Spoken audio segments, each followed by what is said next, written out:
Before a single accusation was uttered, the soil of Salem was already salted with fear.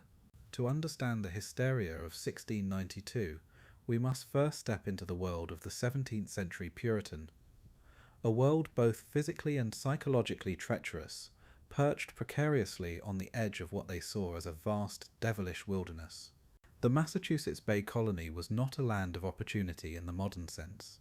It was a theological experiment, a self-proclaimed city upon a hill intended to be a beacon of pure Christianity. But this divine mission was under constant siege, not just from the tangible threats of disease, starvation, and conflict with Native American tribes, but from a far more insidious enemy, the devil himself. For the Puritans, Satan was not a metaphor for evil. He was a literal, active entity in the world, a commander of invisible armies who sought constantly to undermine God's kingdom on earth. Every misfortune, a failed crop, a sick child, a sudden storm, could be interpreted as a targeted attack from this infernal foe. Their faith was rigid, demanding, and offered little room for doubt.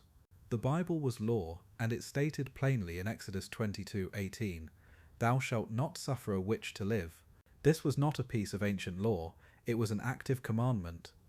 This spiritual anxiety was dangerously amplified by the tangible insecurities of daily life. The colonists lived in a state of perpetual low-grade trauma. They were just a few years removed from the brutal King Philip's War, 1675 to 1678. Refugees from subsequent attacks in Maine and New Hampshire had trickled into Essex County, bringing with them terrifying stories of violence and captivity, further fueling the sense that the wilderness was a place of demonic chaos. Adding to this instability was a political vacuum. Massachusetts was in governmental limbo. Its original royal charter had been revoked in 1684, and a new one had not yet been finalized. This meant there was no stable, legally recognized government. Local magistrates operated with uncertain authority, creating a sense of lawlessness and vulnerability. Within this broader context, Salem itself was a community eating itself alive. It was fractured into two distinct parts: the prosperous portside Salem town and the more rural agrarian Salem village. The villagers in the interior resented the political and economic dominance of the town's merchant elite. Disputes over land, property lines, and church leadership were rampant. Salem Village had struggled for years to establish its own church and minister, a cornerstone of Puritan community life. Their new minister, Reverend Samuel Parris, who arrived in 1689, was a contentious figure. A failed merchant from Barbados before joining the ministry, Parris was known for his rigid, uncompromising theology and a knack for making enemies. He engaged in bitter salary disputes and fanned the flames of factionalism within the congregation, particularly between his supporters and the powerful Putnam and Porter families. The village was not a harmonious community of faith. It was a powder keg of neighborhood squabbles, economic jealousy, and simmering resentments, all layered under a thick blanket of religious terror. This was the world of 1692, a society under immense psychological pressure, politically adrift and internally divided, convinced it was living on the front lines of a cosmic war between God and Satan. It needed only a single spark to ignite the inferno. The spark landed in the most combustible of places, the home of the divisive Reverend Samuel Parris. During the bleak winter of 1691 to 1692, the long, dark New England nights were a time for introspection, storytelling, and perhaps forbidden games. Within the Parris household, a small circle of young women gathered. This group included the Reverend's 9-year-old daughter, Elizabeth Betty Parris, his 11-year-old niece, Abigail Williams, and other local girls like 12-year-old Anne Putnam Jr., a daughter of the influential Putnam family. It is here that we encounter one of the most mythologized figures of the trials, Tituba, an enslaved woman in the Parris household. Traditionally depicted as a black woman from Africa who taught the girls voodoo, historical records suggest she was more likely of South or Central American Arawak origin, brought by Parris from his plantations in Barbados. While later confessions would paint her as a ringleader of dark arts, it's more probable that she, a culturally displaced woman, simply entertained the bored, isolated girls with tales and folk magic from her homeland, stories of the supernatural that were both thrilling and terrifying to the Puritan imagination. One popular but apocryphal tale involves the girls attempting a form of divination known as a Venus glass, using an egg white in a glass of water to foresee their future husbands, only to be horrified by the apparition of a coffin.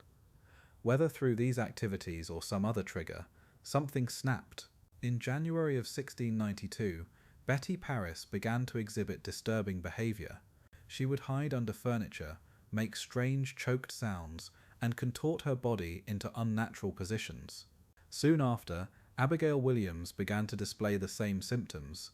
The girls would scream as if being pricked by invisible pins, complain of being bitten, and fall into violent convulsions. Their affliction was a terrifying spectacle.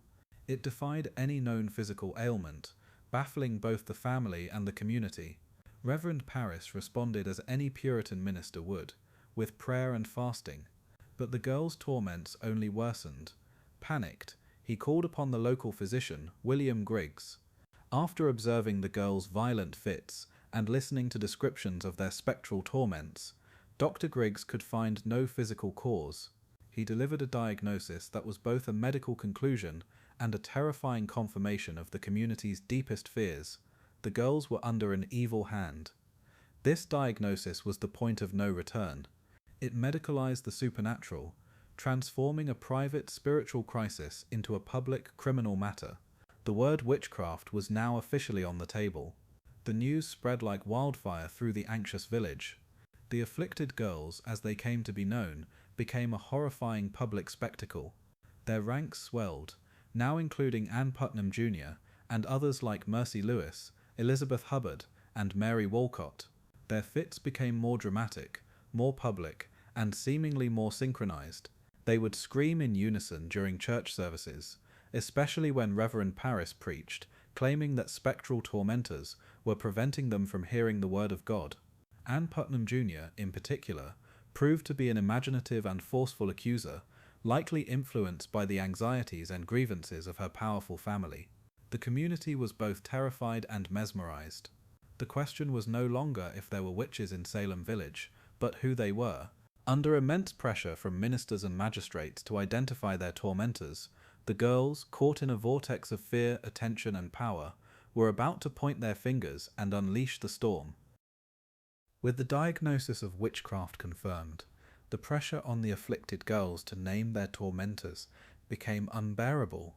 The community leaders, including Reverend Paris and the influential Putnam family, demanded answers. Who was orchestrating these spectral attacks? On February 29, 1692, spurred on by the questioning of adults, the girls uttered the first three names. These names were not chosen at random. They belonged to three women who were the perfect scapegoats, each representing a different kind of social deviance within the rigid Puritan order. The first was Sarah Good, a homeless beggar who wandered the village with her young children, muttering to herself and often scolding those who refused her charity. Her poverty, her lack of a strong family to defend her, and her quarrelsome nature made her a source of both pity and irritation. It was easy for villagers to reinterpret her past mutterings as curses that had now come to fruition. The second name was Sarah Osborne. Unlike Good, Osborne was a woman of some property, but she had violated Puritan social norms in a different way. She was an elderly woman who had been involved in a protracted legal dispute with the Putnam family over her deceased husband's estate. More scandalously, after being widowed, she had begun living with an indentured servant named Alexander Osborne, whom she later married. This was seen as a profound social and moral transgression, an upsetting of the natural order. She had also neglected to attend church services for over a year, claiming illness, which in the Puritan worldview was a clear sign of spiritual decay. Her defiance of social expectations and her conflict with the powerful Putnams made her a prime target. The third and most pivotal name was Tituba. As an enslaved woman from a foreign land, she was the ultimate outsider. She was racially and culturally different, possessed no social standing, and was entirely at the mercy of her owner, Reverend Paris. Her folk stories and possible divination practices, once a source of winter amusement for the girls, were now reframed as demonic rituals. A neighbour, Mary Sibley, had advised John Indian, another enslaved person in the Paris household, to bake a witch cake to discover the identity of the witch. The recipe was grotesque. The afflicted girl's urine was mixed with rye meal and fed to a dog. The theory was that the dog, by consuming a part of the girl's, would be drawn to their tormentor, or that the witch herself would be harmed by the counter-magic. When Reverend Paris discovered this act of folk magic, or diabolical magic, in his eyes, had been carried out in his home, he was enraged. He publicly and harshly interrogated Tituba, likely using physical coercion, seeing her as the gateway to the demonic conspiracy he believed was unfolding under his own roof. On March 1, 1692, these three women, the beggar, the social deviant, and the foreign slave, were arrested and brought before the local magistrates, Jonathan Corwin and John Hathorne, for a preliminary examination. The Salem witch hunt had officially begun, and its first victims were those who could least defend themselves. The examinations of Sarah Good and Sarah Osborne were tense, but followed a predictable pattern. Both women vehemently denied the charges, but their protestations of innocence were futile. The afflicted girls present in the packed meeting house put on a horrifying performance. Whenever a defendant spoke, the girls would writhe in agony, scream that they were being bitten or pricked, and claim to see the woman's spectre actively tormenting them. The magistrates, particularly the aggressive John Hathorne, operated from a presumption of guilt. Hathorne's questioning was not an investigation, it was a prosecution. "Why do you hurt these children?" he would demand, not "did you hurt these children?" Against this theatrical and judicial onslaught, the two Sarahs stood little chance. Sarah Good, defiant and bitter, even accused Sarah Osborne, likely out of desperation. But it was the third examination, that of Tituba, which transformed the Salem crisis from a small-scale witch hunt into a full-blown demonic conspiracy. After days of relentless pressure from Reverend Paris, which almost certainly included beatings, Tituba was brought before the magistrates. Unlike the others, she did not deny the charges. Instead, she confessed. And her confession was not a simple admission of guilt. It was a lurid, detailed, and utterly captivating narrative of diabolical evil that confirmed every fear the Puritans held. She spoke of a tall man from Boston, dressed in black, who came to her and demanded she serve him. This man was the devil. He presented her with a book, a devil's book, bound in red, in which she was forced to make her mark in blood. She claimed to have seen other names in the book, 9 in total, including those of Good and Osborne. This was a bombshell. It suggested that this was not the work of a few isolated witches, but an organized coven, a satanic conspiracy rooted right there in Salem village. Tituba's testimony grew more elaborate and fantastical with each question. She described her spectral companions or familiars given to her by the devil, a black dog, a red cat, a yellow bird. She spoke of riding on a stick through the night sky to attend witch meetings or Sabbaths with Good and Osborne. She described the devil as sometimes appearing as a man and other times as an animal, a hog, or a great black dog. Her confession was a masterful act of survival. By admitting guilt and positioning herself as a reluctant participant, forced into the devil's service, she transformed from a perpetrator into a victim and, most importantly, an informant. She gave the magistrates exactly what they wanted to hear, a coherent, terrifying narrative that validated their worldview. Her stories, a likely fusion of her own cultural folklore, Puritan demonology she had absorbed, and details suggested by her interrogators, were electrifying. They provided the proof that the invisible world had broken through into the visible, and that a war was being waged for the very soul of New England. Tituba's confession was the gasoline thrown on the fire. It legitimized the proceedings, validated the girl's afflictions, and gave the magistrates a clear mandate to hunt down the other names in the Devil's Book. The search for witches was no longer confined to the village outcasts. It was now a hunt for a secret army of Satan.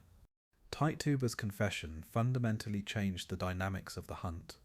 It created a powerful incentive for the accused: confess and become a witness, or deny and face the gallows. The magistrates now had a blueprint for a demonic conspiracy, and the afflicted girls, emboldened and empowered, began to see spectres everywhere. The accusations soon moved beyond the initial scapegoats and began to target more respected members of the community. a terrifying development that showed no one was safe. The first shocking escalation came with the accusation of Martha Corey.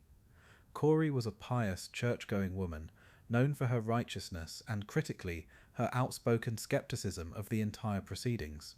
She had openly mocked the afflicted girls and questioned the validity of their fits, a dangerous act of defiance. Her disbelief was interpreted not as rational skepticism, but as a witch's attempt to cover her tracks. When she was brought for examination, she remained defiant, her sharp intellect and sarcastic wit doing her no favours with the humourless magistrates. The girls mimicked her every move. When she bit her lip, they screamed their mouths were bleeding. When she wrung her hands, they shrieked that their fingers were being broken. Martha Corey's accusation sent a chilling message through the community. Even the most devout could be a servant of the devil, and to question the court was to risk being accused yourself. The second, even more profound shockwave was the accusation of Rebecca Nurse. Nurse was a 71-year-old grandmother, widely regarded as a woman of impeccable character and piety, a veritable matriarch of the community. Her family was respected, and she was a model Puritan citizen. The accusation against her, primarily driven by the Putnam family who had a long-standing land dispute with the Nurses, was met with genuine disbelief. For the first time, a significant portion of the community mobilized in defense of an accused witch. A petition signed by 39 of her neighbors was presented to the court, attesting to her good character. It was a brave act, but ultimately futile. During her examination, the girls put on their most dramatic performance yet, falling into fits and claiming Nurse's spectre was torturing them from across the room. The concept of spectral evidence, the testimony of the afflicted that they were being tormented by a ghostly apparition of the accused, was the cornerstone of the prosecution's case. It was a perfect, unassailable weapon. How could a defendant prove that their spectre was not attacking someone? It was impossible to refute. Despite the public outcry and her calm, dignified denials, Rebecca Nurse was bound over for trial. The accusation and indictment of this saintly figure proved that social standing, a lifetime of good works, and the support of one's neighbours meant nothing. The hysteria had acquired a terrifying momentum of its own, and the very foundations of the community were beginning to crack under its weight. As the spring of 1692 wore on, the local jails in Salem, Ipswich and Boston began to overflow with the accused. The preliminary examinations by Hathorne and Corwin continued, but a legal problem was brewing. Under the colony's political instability, there was no legally constituted court with the authority to try capital cases. The acting governor, Sir William Phips, arrived from England in May, carrying the new colonial charter. Faced with a crisis already at a boiling point, and jails filled with accused witches, Phips made a fateful and hasty decision. Instead of waiting for the new government and court system to be formally established under the charter, he created an emergency court of Oyer and Terminer, a court to hear and determine, to deal with the witchcraft cases. He appointed 9 of the colony's leading magistrates to the bench, with the Lieutenant Governor, William Stoughton, as the chief magistrate. This court was fundamentally flawed from its inception. Stoughton, a man with theological training but no legal training, was a staunch believer in the guilt of the accused. He was dogmatic, arrogant, and determined to purge the colony of witches at any cost. He, along with the other judges, made the disastrous decision to admit spectral evidence as legally valid proof. This decision was controversial even then. Prominent ministers like Increase Mather cautioned against relying on it, arguing that the devil could impersonate an innocent person's spectre to sow chaos. Stoughton and his court dismissed these concerns, effectively rigging the entire legal process against the accused. The court became a theatre of the macabre, not a hall of justice. The proceedings were a chaotic spectacle. The afflicted girls were the star witnesses, collapsing into fits, pointing at the accused, and describing their spectral torments in vivid detail. The judges actively sided with the accusers, badgering the defendants, and interpreting their every word or action as a sign of guilt. If a defendant looked away, they were avoiding the evil eye. If they recited the Lord's Prayer, but stumbled on a single word, it was proof a witch could not speak God's holy words. The accused had no legal counsel. They could not call witnesses in their own defense in the modern sense, and any who spoke up for them risked being accused themselves. The burden of proof was completely reversed. Defendants were presumed guilty and had to somehow prove their innocence against invisible spectral evidence. Confession was the only way out, but it came at a terrible price.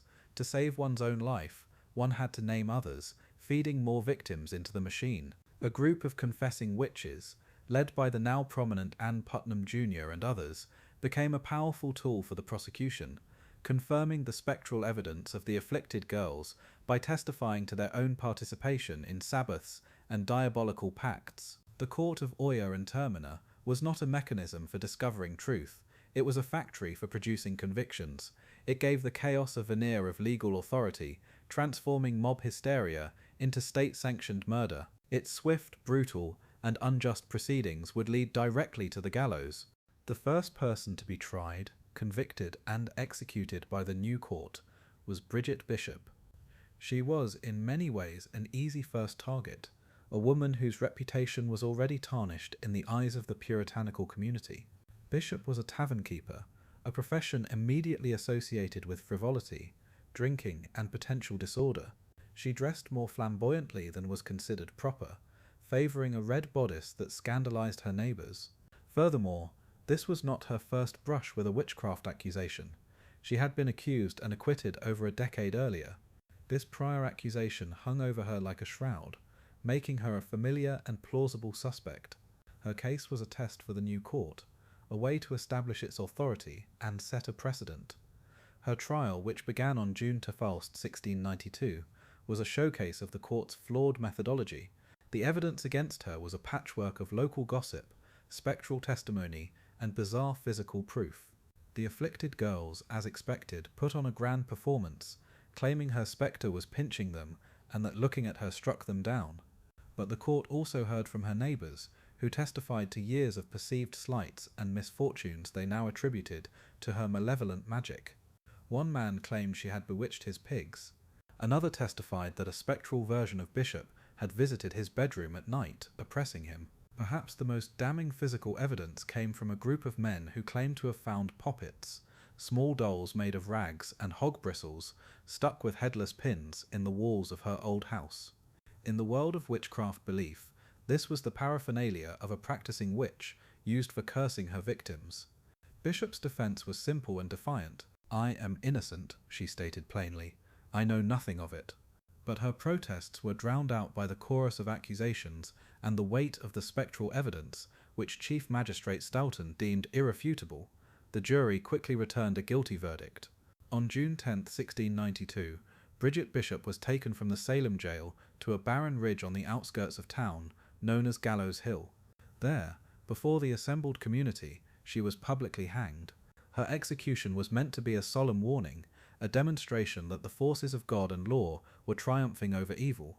It was a moment of grim satisfaction for the magistrates and accusers, but it was also a terrifying turning point. The state had now officially sanctioned the killing of a person based on the spectral visions of a group of teenage girls. There was no turning back. The execution of Bridget Bishop did not quell the hysteria, it validated it. It proved that the court was serious, that it would go to the ultimate extreme. It sent a clear and chilling message to anyone else accused: deny the charges, and you will hang. The gallows tree had borne its first fruit, and the bloodlust of the summer had only just begun. With the execution of Bridget Bishop, the floodgates opened. The summer of 1692 became a relentless season of death and terror. The court of Oyer and Terminer worked with brutal efficiency, holding trials and pronouncing sentences at an alarming rate.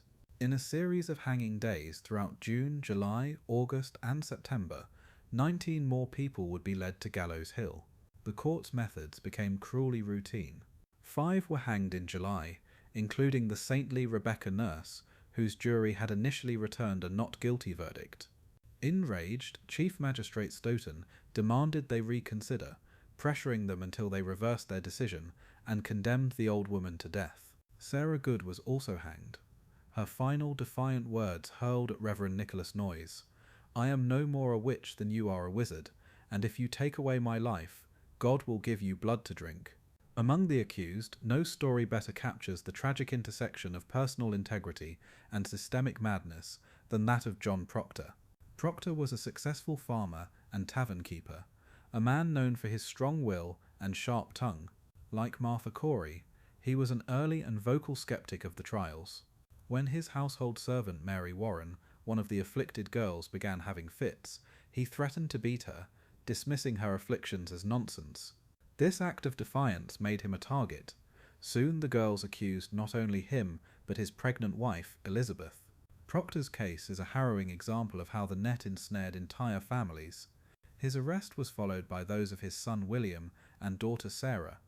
From his cell in the Boston jail, John Proctor witnessed the injustice firsthand. He saw the accused being tortured into giving false confessions. In a desperate plea for reason, he wrote a letter to the Boston clergy, begging them to intervene. He described the tortures used to extract confessions, including tying victims' necks and heels together until blood was ready to come out of their noses. He pleaded for the trials to be moved to Boston, hoping for a fairer hearing away from the fever-pitch atmosphere of Salem. "We are all innocent persons," he wrote, "and according to our own consciences, we know no more of witchcraft than the child unborn." His plea was ignored. At his trial, his former servant Mary Warren turned on him, testifying that his spectre had forced her to touch the devil's book. Proctor and his wife were both found guilty and sentenced to hang. Elizabeth's execution was delayed because of her pregnancy, but John was scheduled to die on August 19. On the gallows, he recited the Lord's Prayer perfectly, an act believed impossible for a witch, but it was not enough to save him. He was hanged alongside 4 others, including the former Salem village minister, George Burroughs, a man of immense physical strength whom the girls accused of being the ringmaster of the witches. The execution of John Proctor, a prosperous and respected man who fought the system until his last breath, symbolized the peak of the court's tyranny. It showed that no amount of reason, evidence, or personal courage could stand against the tide of hysteria. As the body count rose, and the accusations grew more outlandish throughout the late summer and early autumn, the first significant cracks began to appear in the foundation of the trials. The accusers, emboldened by their unchecked power, started to overreach. They began pointing fingers at individuals who were simply too powerful, too well connected, or too obviously virtuous for the accusations to stick. They accused wealthy Boston merchants, the wives of prominent magistrates, and even Lady Mary Phipps, the wife of Governor William Phipps himself. This was a critical miscalculation. When the targets were marginalized outcasts or contentious farmers, the colony's elite were willing to let the trials proceed. But when the fire began to lick at the edges of their own social circle, their perspective began to shift. Simultaneously, a growing intellectual counter-movement was gaining traction among New England's most influential ministers. While they had initially supported the purging of witches, many were becoming deeply troubled by the court's reliance on spectral evidence. The most powerful voice to emerge was that of Reverend Increase Mather, the president of Harvard College and one of the most respected figures in the colony. In early October, he published a sermon titled "Cases of Conscience Concerning Evil Spirits," which he read to an assembly of ministers. While Mather did not deny the existence of witches, he forcefully argued that spectral evidence was unreliable and inadmissible in a court of law. He reasoned that the devil could easily impersonate an innocent person's spectre to condemn them, making the court an unwitting pawn in Satan's game. "It were better that 10 suspected witches should escape," he famously wrote, "than that one innocent person should be condemned." This was a direct public challenge to the legal foundation of Stoughton's court. The combination of the accuser's overreach and the intellectual critique from figures like Mather finally forced Governor Phipps to act. Spurred on, perhaps, by the accusation against his own wife, he issued an order on October 29, 1692, forbidding any further arrests and dissolving the court of Oyer and Terminer. The great witch-hunting machine was finally shut down. In its place, a new superior court of judicature was established to handle the remaining cases. Crucially, this new court was instructed by Governor Phipps not to admit spectral evidence. The effect was immediate and dramatic. Of the 56 cases heard by the new court, the vast majority resulted in acquittals. Phipps eventually pardoned the remaining few who were condemned, and in May 1693 issued a general proclamation releasing all remaining prisoners held on witchcraft charges. The nightmare was, at long last, over, but the silence that followed was heavy with the weight of what had been done. The community had to face the horrifying truth that they, not the devil, were responsible for the deaths of 20 innocent people and the ruin of countless other lives. The end of the trials did not bring peace. It brought a profound and lasting sense of shame, guilt, and recrimination that would haunt Massachusetts for generations. The community was left shattered, with families and friendships destroyed by accusations and testimony. The process of reconciliation was slow and painful. It began with quiet personal acts and evolved into formal public apologies. In 1697, the General Court of Massachusetts ordered a day of public fasting and prayer for the tragedy of the trials. On that day, one of the key figures, Judge Samuel Sewall, stood before his congregation at Boston's Old South Church while his public letter of apology was read aloud. He took upon himself the blame and shame of the late tragedy, asking for forgiveness from both God and man for his role in the deaths of the innocent. He was the only one of the judges to ever publicly apologize. Other key players also recanted. In 1706, Ann Putnam Jr., who had been one of the most prolific and vicious of the afflicted accusers, stood before the Salem village church. Frail and ill, she offered a public confession, read by the minister. She claimed she had acted out of a great delusion of Satan, and expressed profound remorse for her role in the shedding of innocent blood, asking for forgiveness specifically from the families of Rebecca Nurse and others she had helped condemn. These apologies, however sincere, could not undo the damage. Legal and financial reparations followed. In 1711, the Massachusetts colonial government passed a bill formally reversing the attainder for many of the accused, clearing their names and offering a small amount of financial restitution to their surviving family members. It was a tacit admission by the state that the convictions had been a catastrophic miscarriage of justice. However, not all victims were included in this act. The names of Bridget Bishop, Elizabeth Johnson Jr., and others would not be officially cleared for more than 250 years. The legacy of the Salem Witch Trials is etched deep into the American psyche. It has become a powerful metaphor for any instance of mass hysteria, religious intolerance, and the dangers of scapegoating. The phrase witch hunt is now a permanent part of our political lexicon, most famously invoked by Arthur Miller in his 1953 play The Crucible, which used the events of 1692 as an allegory for the anti-communist McCarthyism of his own time. The trials stand as a stark and enduring reminder of how quickly a society can abandon reason and due process in the face of fear. They fundamentally altered the course of American legal history, contributing to the eventual establishment of principles we now take for granted, such as the presumption of innocence and the right to legal counsel. The forgotten memory of Salem is not that witches were hunted. It is the terrifyingly human story of how a community, gripped by fear and empowered by a flawed ideology, systematically dismantled itself, neighbour by neighbour, until it had murdered its own.